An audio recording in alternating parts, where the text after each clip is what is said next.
Hello everyone, welcome to my another mini vlog. आज morning में पतिदेव चले गए थे रानीखेत अपने किसी पर्सनल काम से, और ज्योति भी आ गई थी यहाँ पे हमारे लिए दूध लेके।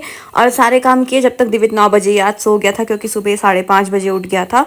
9 बजे सोने के बाद फिर ये उठा 11 बजे, तो मैंने इसको नहला के तैयार किया। नहाने के बाद इसकी खुशी बहुत ज़्यादा दुगनी हो जाती है। और सबसे टफ टास्क जो होता है वो होता है इसके हेयर्स को कोम करना, क्योंकि ये सर को इधर उधर घुमाते रहता है गाय की तरह।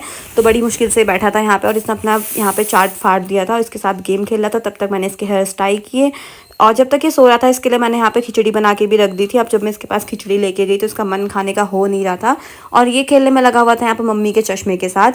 इसको खाना खिलाने के बाद फिर मैं हो गई थी तैयार। अपना कुर्ता चेंज कर लिया था हॉस्पिटल जाने के लिए, क्योंकि मेरी तबीयत बिल्कुल ठीक नहीं हो रही 4-5 दिनों से। आप मेरा फेस देख के अंदाज़ा लगा सकते हो। मुझे बहुत ज़्यादा वोमिटिंग, फीवर, खांसी, जुकाम, बहुत सी चीज़ें मिक्स हो गई थी और बिल्कुल ठीक नहीं हो रहा।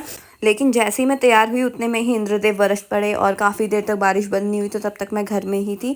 लेकिन बारिश का वेट भी कब तक करते, मुझे दिखाना भी ज़रूरी था, क्योंकि कल राखी है तो हॉस्पिटल बंद रहेगा। फिर अगले दिन है संडे, तो मैं छाता लेके ही निकल जाती हूँ। तब तक जाके रोड पे मैंने चाचा का वेट किया। और ये रहा अभी कुछ व्यू यहाँ पर रोड का। काफ़ी ज़्यादा तेज़ बारिश होना स्टार्ट हो गई थी। उतने में ही चाचा भी आ जाते हैं, और अपने साथ में आते हुए अम्मा को लेके आए हुए थे। तो हम लोग फिर बारिश में ही निकल जाते हैं हॉस्पिटल के लिए। मुँह पे इतनी ज़्यादा तेज़ बारिश पड़ रही थी ना, मेरी तो आंखें भी नहीं खुल रही थी, ऊपर से ठंड अलग लग रही थी। मार्केट में भी आज काफ़ी ज़्यादा भीड़ है, क्योंकि कल राखी है, तो शॉपिंग की वजह से काफ़ी ज़्यादा भीड़ हो रही थी। लेकिन अभी बारिश की वजह से फिर भी थोड़ा बहुत कमी हो गई है। यहाँ पर स्कूल के बच्चे भी अभी घर को जा रहे हैं, इनकी छुट्टी का टाइम भी हो गया। साथ ही आजकल कंटिन्यू बारिश की वजह से रामगंगा में पानी का लेवल भी बहुत ज़्यादा बढ़ चुका है। एंड फाइनली बारिश और ट्रैफिक को क्रॉस करके हम लोग पहुंच जाते हैं हॉस्पिटल। और बारिश अभी भी कंटिन्यू हो ही रही थी, हल्की हो गई थी लेकिन थोड़ा। जब तक मैंने डॉक्टर को दिखा लिया था, तब तक चाचा ने भी अपना कुछ काम था वो किया, और डॉक्टर ने पूरा भर भर के पेज में मेडिसिन्स और इंजेक्शन लिख दिए थे।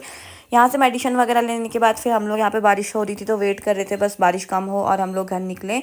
हमने कम से कम यहाँ पे 30 मिनट वेट किया, लेकिन बारिश कम होने का नाम नहीं ले रही थी। तो हमने डिसीजन लिया कि अब हम लोग घर चले ही जाएंगे। And guys, you can't believe, हम लोग बाइक के ऊपर छाता ओढ़ के आए थे, और बाइक इतनी कम स्पीड में लेके आए ना।